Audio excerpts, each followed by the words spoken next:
This is the early morning of the 6th of November 2025. I suspect I'll soon be taken off of YouTube the way I was before. I just posted a clip that I intended to put up last night, but I didn't realize I didn't upload it onto YouTube yet until this morning. And they went ahead and they sent me an email of one of my videos that I did in 2016. And it was on Sandy Hook. And they said that it contained verbiage that was not in line with their guidelines. In other words, YouTube wants to totally control what we say and pretty much what we think. And if you say things that are outside of their guidelines, they give you strikes. So I assume that was my first strike. Now, here's the problem that I have. I've got close to 19,000 videos on YouTube. And they did this to me before when they took me down. I had 2 strikes and I did a video. I said, I'm not going to post any more videos because I don't want to get another strike and have all my videos removed. Well, they found one that I did, like they just did here. They found one that I did. I mean, that's like, what, 7 years ago? 8 years ago? And like I said, I don't think I'm going to be on it much longer.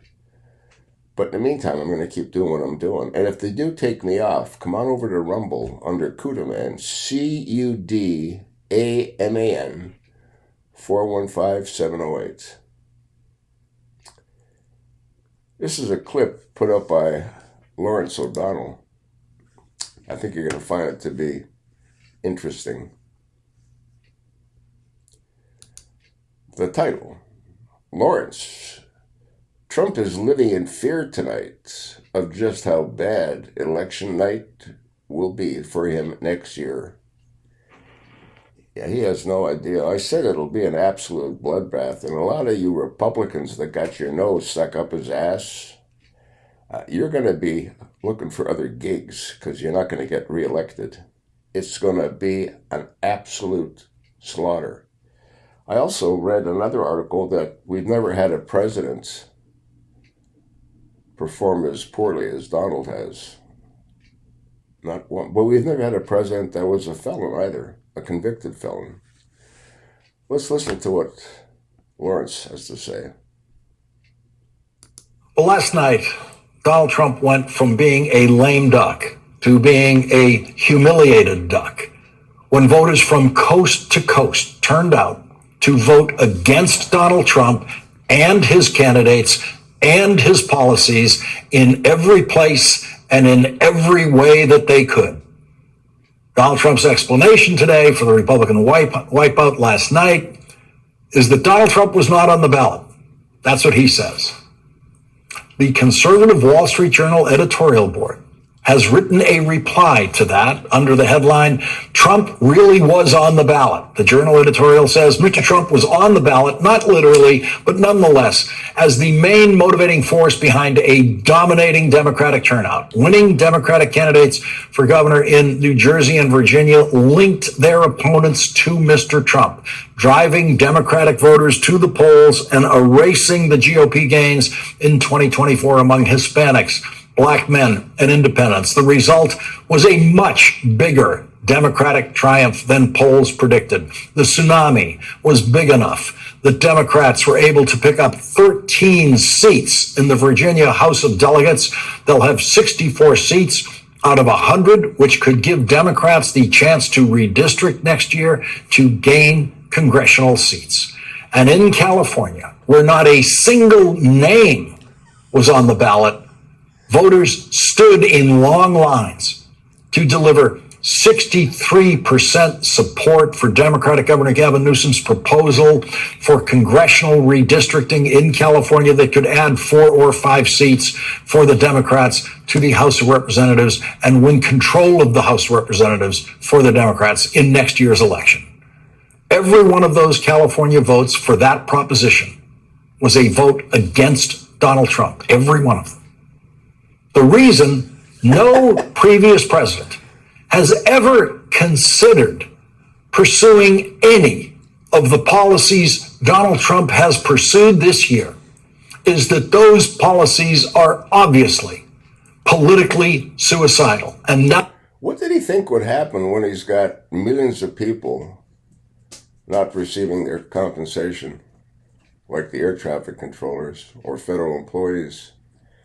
What did he think would happen when we've got millions of people no longer getting SNAP? They're on the street starving to death.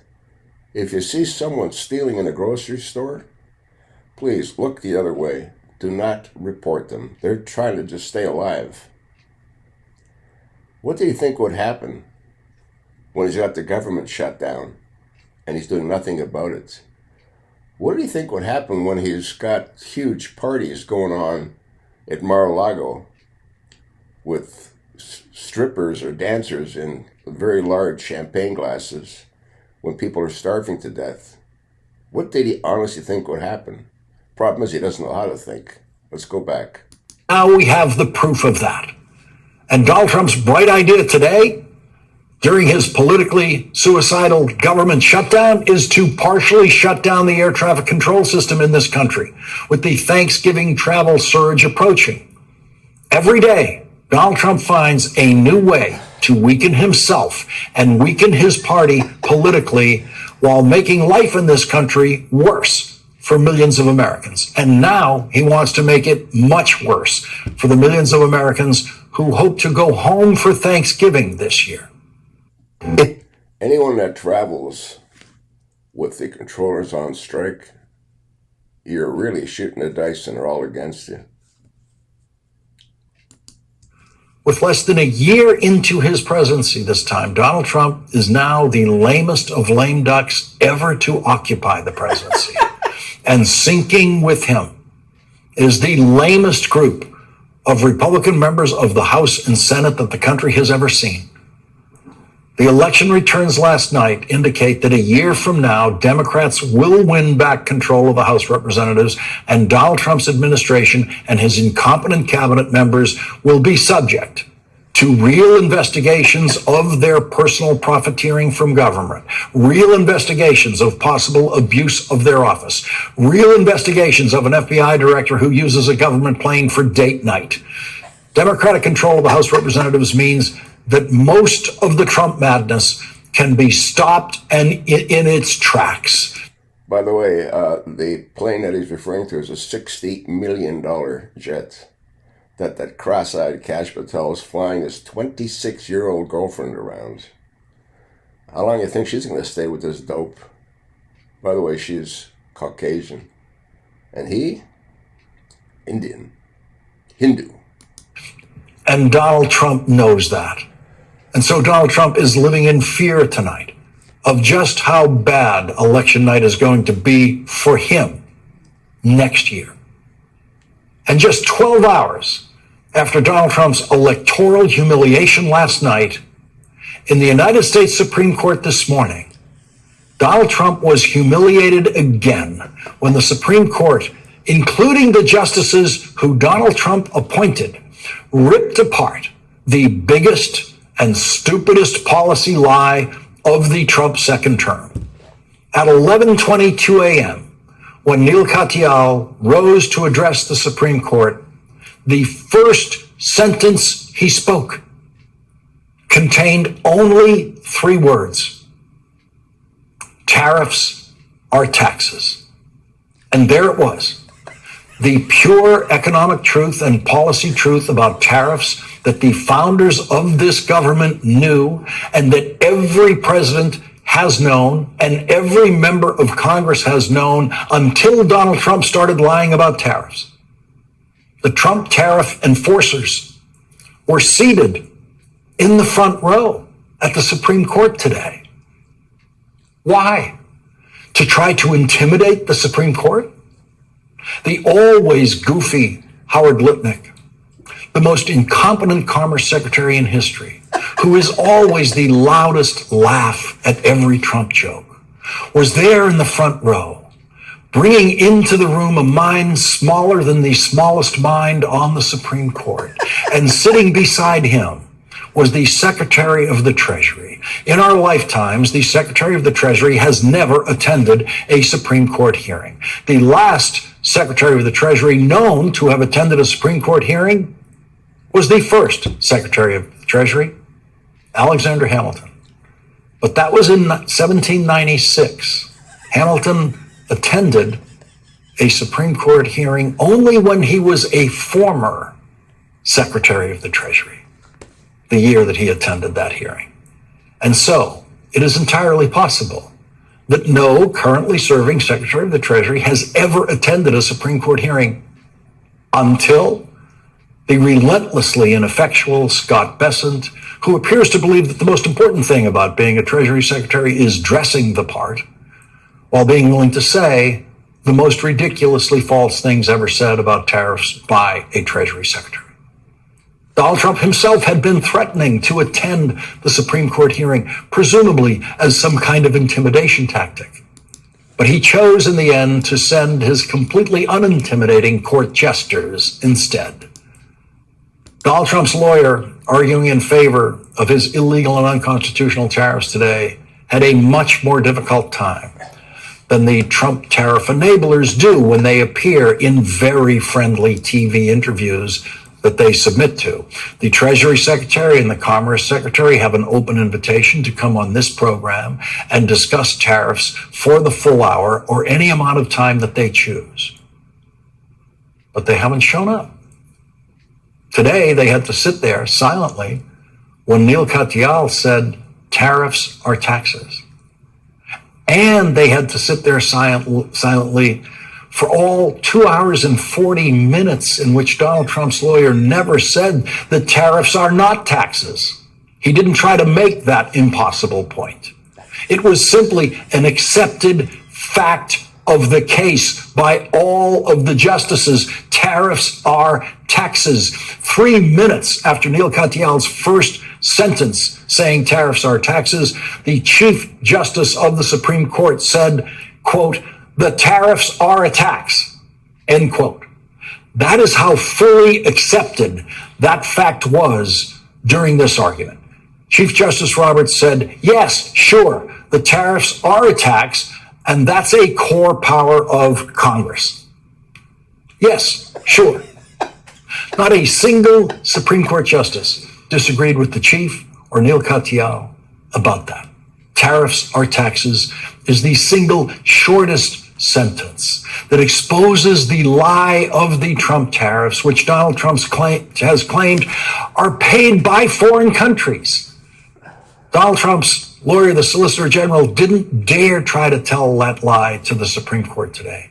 Donald Trump's lawyer could not refute one word of Neil Katyal's exquisite opening 4 sentences in his brilliant argument today. Tariffs are taxes. They take dollars from Americans' pockets and deposit them in the U.S. Treasury. Our founders gave that taxing power to Congress alone. Yet here the president bypassed Congress and imposed one of the largest tax increases in our lifetimes. Dollars from Americans' pockets. This is what Donald Trump has done. He has imposed one of the largest tax increases in our lifetimes by stealing a power that the founders explicitly gave to Congress alone. Not one word of that was disputed in any way before the Supreme Court today. Chief Justice Roberts made it very clear who pays the Trump tariffs in his first questions to Donald Trump's Solicitor General. Chief Justice Roberts said this about the Trump tariffs. Quote, "The vehicle is imposition of taxes on Americans, and that has always been the core power of Congress." The Supreme Court has spoken. Americans pay the Trump tariffs.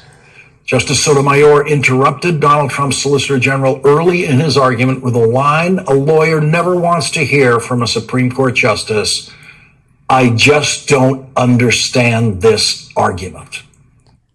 Ready? She's right. There's nothing to argue, which is what I said. I just don't understand this argument. It's not an article. It's a congressional power, not a presidential power to tax. And you want to say tariffs are not taxes, but that's exactly what they are. They're generating money from American citizens, revenue. And you say it's incidental to the regulatory purpose. But I don't see how a quota is equivalent to revenue raising. A quota sets a limit to what you can import in, but it doesn't generate revenue. There were no sharp disagreements among the justices. Not a single justice disagreed with Justice Sotomayor's statement that tariffs are paid by American citizens. The Solicitor General tried to argue that a federal law that gives the president an emergency authority to regulate some aspects of international trade gives Donald Trump unlimited power to impose tariffs. Justice Sotomayor pointed out that Congress never uses the word regulate to mean tax. And Neil Katyal made this point about the word regulate. The word regulate is the words regulate importation. The word regulate has never been used. The Congress uses the term 1,499 times. We got about that number of hits when we looked at it. And maybe there's some double counting, but it is never used even once to impose taxes or revenue raising. The Trump-appointed Supreme Court Justice Neil Gorsuch showed how a newly invented presidential tariff power could become a nightmare scenario for Republicans. Could the president impose a 50% tariff on gas-powered cars and auto parts to deal with the unusual and extraordinary threat from abroad of climate change? It's very likely that can be done. That's very likely. I think that has to be the logic of your view. Yeah. Yes, that is the logic of his view. That is exactly what the Trump argument is. And in her final comments to the Solicitor General of Oregon, who was also arguing against the tariffs today, Justice Sonia Sotomayor emphasized why the power to raise revenue through tariffs and taxes was deliberately given to Congress by the authors of the Constitution.